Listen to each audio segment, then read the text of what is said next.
welcome to my little YouTube channel.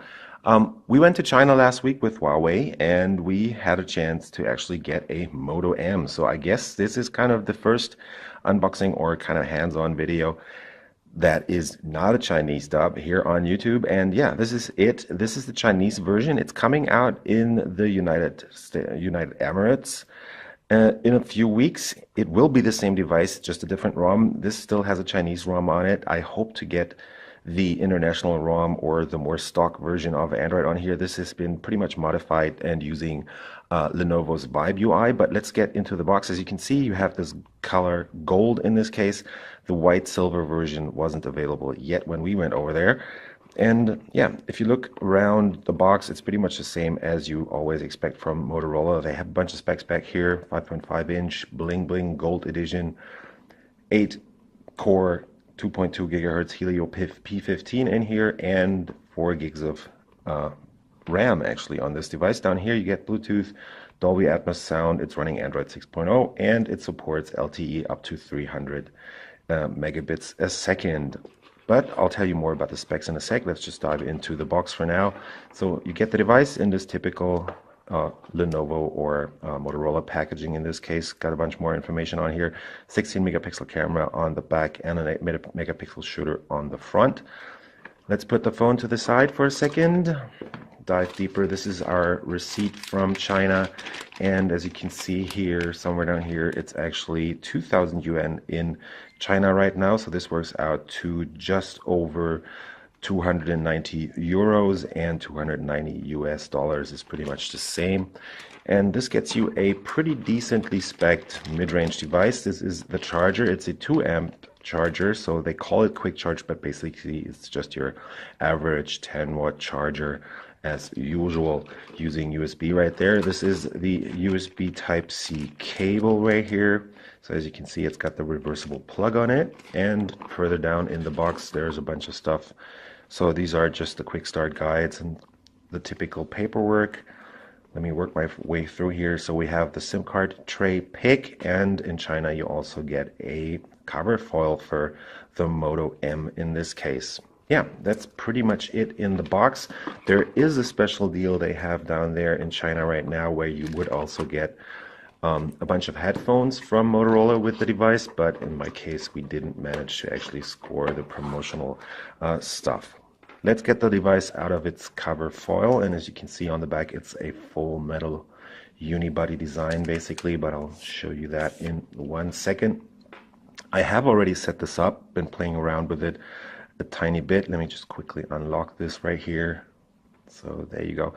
There we have the Android that's running on here. As you can see from the sides here, if you look close, it has a 5.5-inch IPS panel in here that's running at 1080p, so that's 1920 by 1080 pixels in this case. There are no capacitive buttons on the front, which is typical or not very common in Chinese phones. They're using the on-screen buttons right here. Down here we have the pretty prominent Moto logo on this device, although it is made by Lenovo in China. Up top you get the front-facing speaker, and right next to that is the brightness sensor and distance sensor, plus your 8 megapixel front-facing camera. If we go around the sides, you can see the antenna lines here, and as you can tell, the device is actually a full metal body that is being used here. So they're using these antenna lines. There's no cutouts actually behind this, so this is very well made. The quality is actually pretty much impressive on this device. It has these chamfered edges and this diamond cut that goes around the device right here. You have the volume buttons on the side here and the power button. They are made out of metal, I think, and they're not the best fitting, but they have a good click point to them. And yeah, it's pretty easy to reach them. They also have this texture on the power button right here, so there's a nice feeling to it, and you can actually tell it apart from the other buttons. Going further down, you get a single speaker on the right, I believe, and on the left is just a mock grill where the microphone is housed, and in the middle you will also have your USB Type-C port, which is a USB 2.0 port, so there's not the high speeds that you would be able to achieve with a 3.0 port. In the middle is those two screws that actually make you able to take the device apart. Going over to the left, there's pretty much nothing there except for this dual SIM card slot where you will be able to actually put in not only two SIM cards, but you can also, if you want to, put in a memory card to extend the storage. Let me just quickly open this and get this out so you can see it. It's on the left. We have the slot that doubles also as the micro SD slot. I'll just put in a T-Mobile SIM for Germany right now. And there's one thing you have to remember about this device, or at least the Chinese version, is the fact that this only supports Chinese bands, which means you get most bands actually that you would also expect to be using in Europe, for example, but in this case they are limited to band 1, 3, 7, and a bunch of other Chinese bands.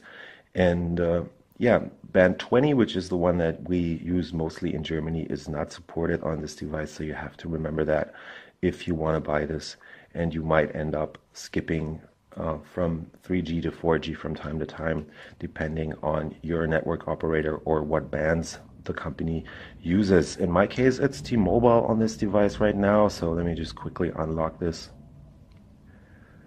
There we have it. Once it's unlocked, you will be able to see up here it has 4G, but that's only on this one network operator, mostly slipping back to 3G because the coverage is not very good on the other bands that are not band 20 actually in Germany. Yeah, going back over to this to the rear here, we have the 16 megapixel camera on the back that uses 1 micron pixel, so they're pretty tiny pixels. You will notice that when taking pictures outside, so the lighting is not very good in low light situations, and you will end up with quite a bit of grain there. We have the dual LED flashback here. So it has those two different colors that will be adjusted to make your skin look better, for example. Then we have the fingerprint reader, which is actually very quick. So let me just show you. I'm just going to lock the device and unlock it. And as you can see, it is pretty quick unlocking the device. It's almost Huawei level because Huawei always has pretty much the fastest fingerprint readers as far as I can tell. The whole thing is packaged in this pretty good looking gold casing right here. The only Motorola logo on the back is pretty much the only thing that you will see on the back, because what they've done is they've moved most of the regulatory information over here to the side. So as you can see, there's a bunch of stuff mentioned there. And yeah, that's pretty much it. The whole thing weighs in at 168 grams, I believe, and it is 7.85 millimeters thick, so it's not the thinnest device. You get the MediaTek Helio P15 in here, so that's a faster version of the Helio P10, and I have been running a bunch of benchmarks on here, and I'll try and find my my scores actually, if I can only manage to. That's the hard part about it right now. So I've run Antutu on here, and as you can see, you score just under 54,000 points on this. I've also had 55,000, so it's a typical mid-range result that you would expect from the Helio P15 on here. There's 4 gigs of RAM, and you also have 32 gigs of internal flash storage. So let me just quickly show you how much space is still left. So you end up with around 24 gigabytes of usable storage on this device once you are all set up. Again, it supports AC Wi-Fi. It also has dual band support, so 2.4 and 5 gigahertz bands are supported. LTE up to 300 megabits, depending on what bands are supported in your country. That's the most important part about this device.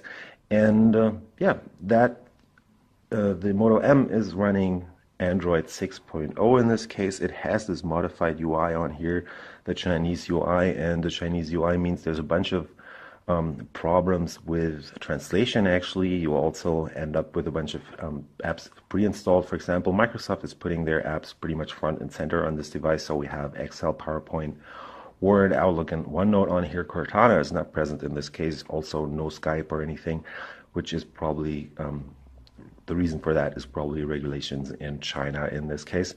The UI is also special in the sense that as this is a Chinese device, there is no Google software on here. I've only installed Photos so far, but other than that, there is pretty much no Google services on here. I was also not able to install any Google services, which, well, kind of sucks, but I hope I get a ROM from the United Emirates, and I hope that, yeah, then I will be able to actually have all the Google stuff supported on here. We have the App Center, which is basically a Chinese app store that Lenovo is pre-installing here. You'll find most of the apps that you would need in here, except for, yeah, all those Google apps, because the Play services are always crashing. Let me just quickly show you that. So this is what I ended up with when trying to install the Google services or Play Store on this device. So far, pretty much no luck. Yeah, but, well, what am I supposed to do? There is all this typical Android stuff in here, so you get the cleaner stuff, the cleaner button down here. You also have this pretty much not very highly modified UI on here, so you get the quick settings up here. It's all in a pretty low DPI setting actually, so you'll end up with pretty much pretty big icons and stuff. You can't actually change that on here, which is, well, not the best thing to actually happen to me, because I like it when stuff is a bit smaller. There's a bunch of tools pre-installed. You also get these great apps, what they're calling it in the translation. So that's a bunch of Chinese services, for example, Weibo, the mapping service right there, and Alipay, which is also supported before the lock screen on here, so you can pay wirelessly, at least when you are in China. Other than that, the UI has a bunch of different icons on here. You also get this theme center app, which allows you to actually change a bunch of, change around on the icons or switch out the look of the device, or the interface at least. It's all Chinese, so I can't pretty much do anything with it. You're not able to switch around on the buttons down here, so it's a pretty limited UI in this case, at least when you're using it in the Western countries. You also get a Lenovo browser on here, so there's pretty much no Google stuff on this device. But let's just quickly try and check out the camera for a second. So I have this Chupa Chups down here, so it's just my lollipop right there. What's interesting is you always have to agree to a bunch of stuff, so they pretty much granularly allow you to switch around on the UI, and you'll be able to set it up pretty nicely to your liking, dealing with all these presets to give rights to the apps so they don't do anything without your liking. And the camera is actually, well, in bright situations like this right now, it should be pretty much okay. As soon as you start going a bit further down in the lighting, actually, you will end up with the device having a bunch of problems there. So if you look at the pictures, yes, this is a 16 megapixel camera. I've set it to the highest resolution right now, but quality could be a bit better. Also, the colors are a bit off because, as you can see, like, it has a blue tint to it, so they might be able to fix that through software. The device only has been out in China for like 2 weeks, I think. And yeah, there's a bunch of stuff they definitely need to fix on here. Looking at the selfie shots with this. So yeah, that's just been a very quick look at the Moto M, which is actually now out in China. As I said, it's launching in the United Arab Emirates pretty soon, and we'll see how that goes. They said on the Moto site that it was going to be running a Snapdragon 617 or 616, I believe, but that's definitely not the case. This will also run the Helio P15 on the international version that hopefully soon will be out.